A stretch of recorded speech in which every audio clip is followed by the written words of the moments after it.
Kotoran telinga anak kering? Nah, ini adalah pertanyaan dari Ana.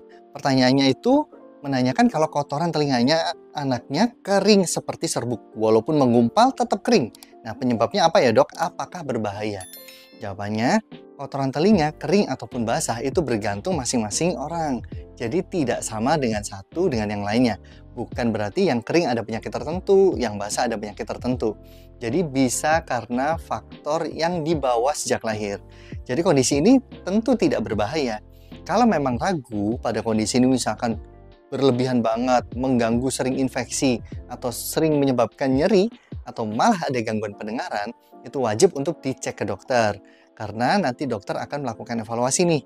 Kasus ini sebetulnya normal, sel kulit mati biasa aja, atau ada penyakit tertentu. Berapa kali sebulan kita harus membersihkan kotoran telinga? Nah, ini adalah pertanyaan dari Luta. Dok, berapa kali sebulan harus membersihkan kotoran telinga?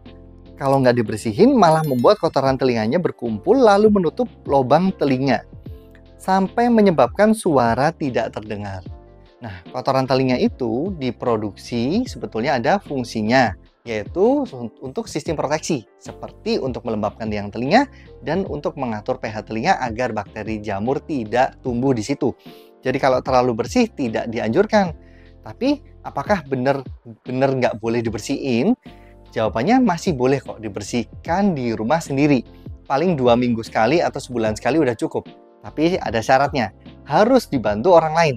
Karena kalau nggak dibantu orang lain, nanti malah kedorong ke dalam dan membuat iritasi pada telinga kita. Bersihin telinga anak lebih aman pakai obat tetes telinga aja? Nah, ini adalah pertanyaan dari Sisilia. Dok, untuk bersihin telinga anak-anak gimana, Dok? Soalnya kakek pola anak-anakku, Dok. Apakah lebih aman kalau pakai obat tetes telinga aja? Obat tetes telinga itu aman kok. Bahkan ada yang dijual bebas untuk melunakkan kotoran telinga.